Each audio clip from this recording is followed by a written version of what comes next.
mi vida refleja eso en mis actitudes y mis acciones en mi corazón, más esas cosas vuelven a ser mi realidad en medio de lo que yo estoy pasando. Es impresionante. Entonces, ¿cómo hacemos?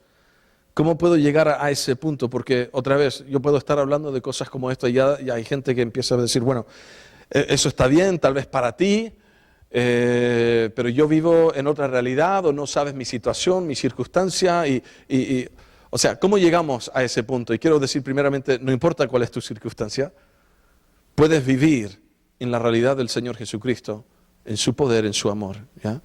Pero vamos a tomar un ejemplo acá, ¿ya? En Colosenses, en el capítulo 1, voy a leer un par de versículos acá.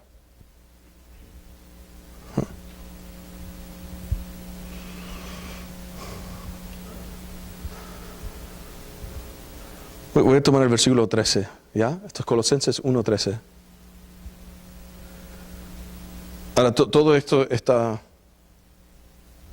fantástico, todo este pasaje. Bueno, leamos en contexto. Vamos a comenzar el versículo 9, ¿ya? Dice, por lo cual también nosotros desde el día que lo oímos no cesamos de orar por vosotros y de pedir que seáis llenos del conocimiento de su voluntad en toda sabiduría e inteligencia espiritual, para que andéis como es digno del Señor, agradándole en todo, llevando fruto en toda buena obra y creciendo en el conocimiento de Dios. Aunque eso es bueno, ¿verdad? Estás dando fruto en todo lo que haces, estás agradando al Señor en la manera que caminas, creciendo en tu conocimiento de Dios. Pues sigue, fortalecido con todo poder, conforme a la potencia de su gloria, para toda paciencia y longanimidad, con gozo, dando gracias al Padre que nos hizo aptos, Dios te ha hecho apto, para participar de la herencia de los santos en luz. Algunas versiones tienen la luz con la letra capital, la letra L, es tan grande, significando a Jesús. Ahora, fíjense, el cual nos ha librado de la potestad de las tinieblas y trasladado al reino de su amado Hijo, en quien tenemos redención por su sangre, el perdón de pecados. Ahora, Pablo dice, mira, estoy orando esto, que den fruto, que produzcan fruto, que agraden a Dios en todo, que sigan creciendo en su conocimiento de Dios, que sean fortalecidos con todo poder, y como que está llegando a la base de todo esto, y esto es la base en el versículo 13. Y comienza diciendo de que Él, está hablando de Jesús, nos ha librado de la potestad de las tinieblas. Esa palabra potestad es la misma que usa Jesús en Mateo 28:18, cuando dice, toda potestad me es dada, por tanto, id y hacer discípulos de todas las naciones. Potestad significa autoridad, es lo que usó el centurión cuando está hablando con Jesús y su siervo estaba enfermo y dice, mira, tú no tienes que ir, Jesús, porque soy un hombre bajo autoridad. Tú di la palabra y va a ser hecho. La misma cosa. Y él dice, Dios nos ha librado de la autoridad, de la influencia de las tinieblas y nos ha trasladado a su reino o al reino de su amado Hijo, en quien tenemos redención por su sangre. Esa palabra ahí de redención, esta es la idea, es cuando, por ejemplo, han habido personas que han estado en esclavitud y alguien viene y le compra su libertad. Solo que acá, en vez de pagar dinero, o oro, o plata, como dice en 1 de Pedro, es con la preciosa sangre del Señor Jesucristo. Quiero que entiendan esto. Y después, en el cual tenemos perdón de pecados. Ahora, el perdón de pecados, nosotros pensamos en perdón en que ya te perdono, pero no lo vuelvas a hacer más, ¿no? Mantenemos en la memoria a veces lo que otros nos han hecho. Pero acá la palabra perdón es como si nunca hubiéramos pecado. Entonces, piensen en esto conmigo por un momento. Jesús nos libra de la autoridad de las tinieblas, nos traslada, y noten que es tiempo pasado, ¿verdad? Nos traslada al reino de su Hijo amado, en el cual tenemos redención por su sangre. En otras palabras, Jesús pagó el precio para ti y para mí, para que seamos libres, y lo pagó con su sangre. Y no solo eso, sino que dice, pero ahora tenemos perdón de pecados.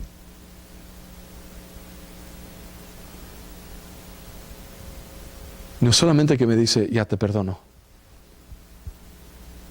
Y ojalá no lo vuelvas a hacer más. O a veces tenemos la idea, es que lo volví a hacer. ¿Me va a perdonar otra vez? Acá dice que nos perdona, y la palabra dice es como si nunca hubiera pecado.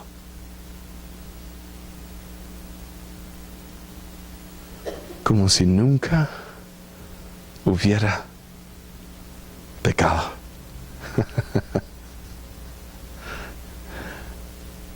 Como si nunca, jamás habría yo comido del fruto de ese árbol en el jardín de Edén.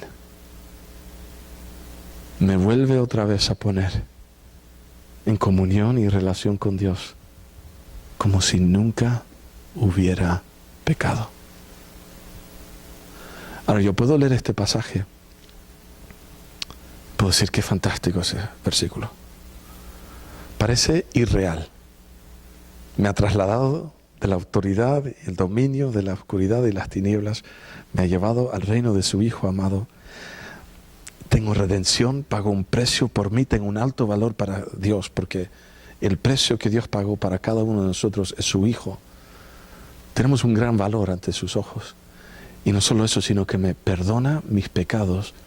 En otras palabras, que delante de Dios es como si yo nunca hubiera pecado, jamás en toda la vida. Y yo puedo leer eso y puedo decir, no, es que no puede ser así. Tiene que haber algo más que yo tengo que hacer. Tengo que sudar de alguna manera. Tengo que castigarme de alguna manera o que alguien me castigue. Tengo algo que yo tengo que hacer para que esto vuelva a ser, que esto sea real. O sea, yo no, porque si supieras el pecado que yo cometí, aún ayer lo que hice, o el día de hoy antes de venir a la iglesia, o si supieras de dónde vengo yo, y terminamos reflejando lo que hemos hecho, y pensamos que con el sudor de nuestra frente las cosas van a cambiar, pero no es así. Es con el sudor de la frente del Señor Jesucristo que tenemos esa redención y ese perdón. Y aunque lo creas o lo sientas en este momento o no, no tiene nada que ver.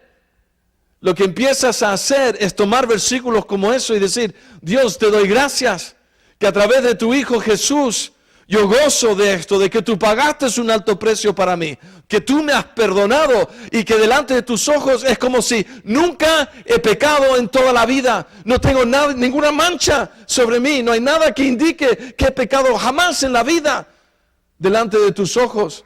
Por el precio que tú pagaste, Jesús.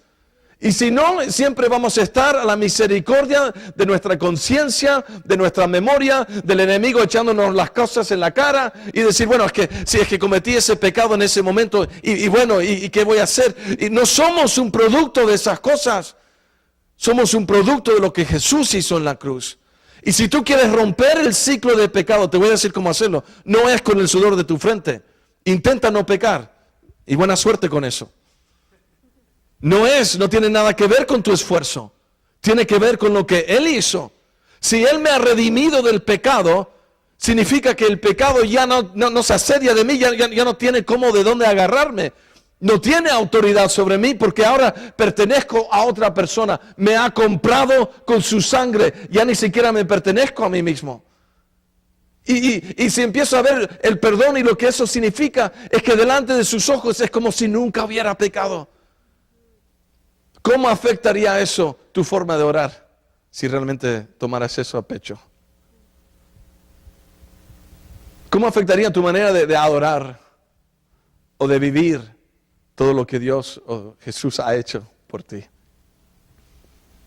Si realmente pudieras entender y creer que cuando Él me ha perdonado, no es que simplemente me dice, ya, ok, te perdono, que te vaya bien o no peques más.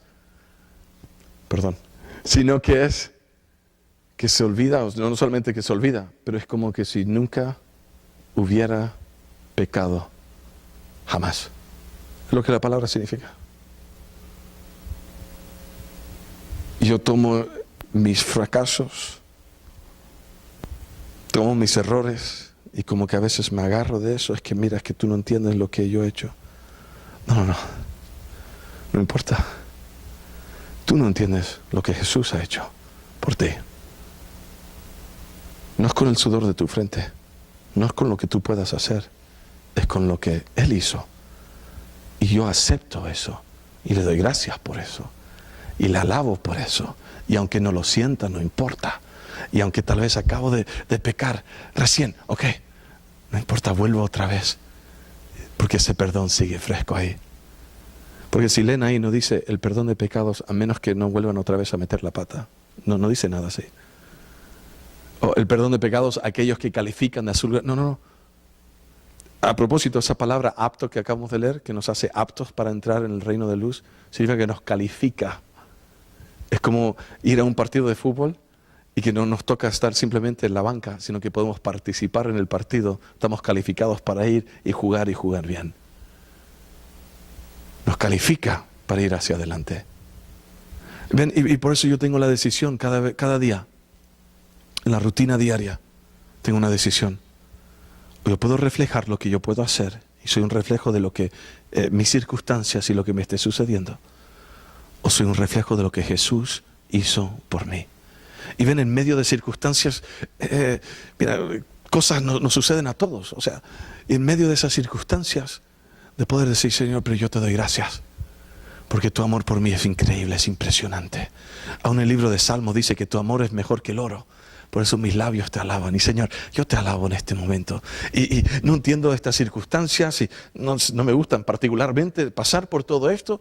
Pero Señor, yo te doy gracias porque soy un reflejo de ti en medio de estas circunstancias. Tu luz resplandece en medio de estas tinieblas. Y ven, y ahí empezamos a decir, yo no soy más un hombre que refleja mis circunstancias y mis situaciones. No soy un hombre que refleja lo malo que me está sucediendo y lo feo y lo bueno, sino que soy simplemente un hombre que refleja lo que tú has hecho en la cruz.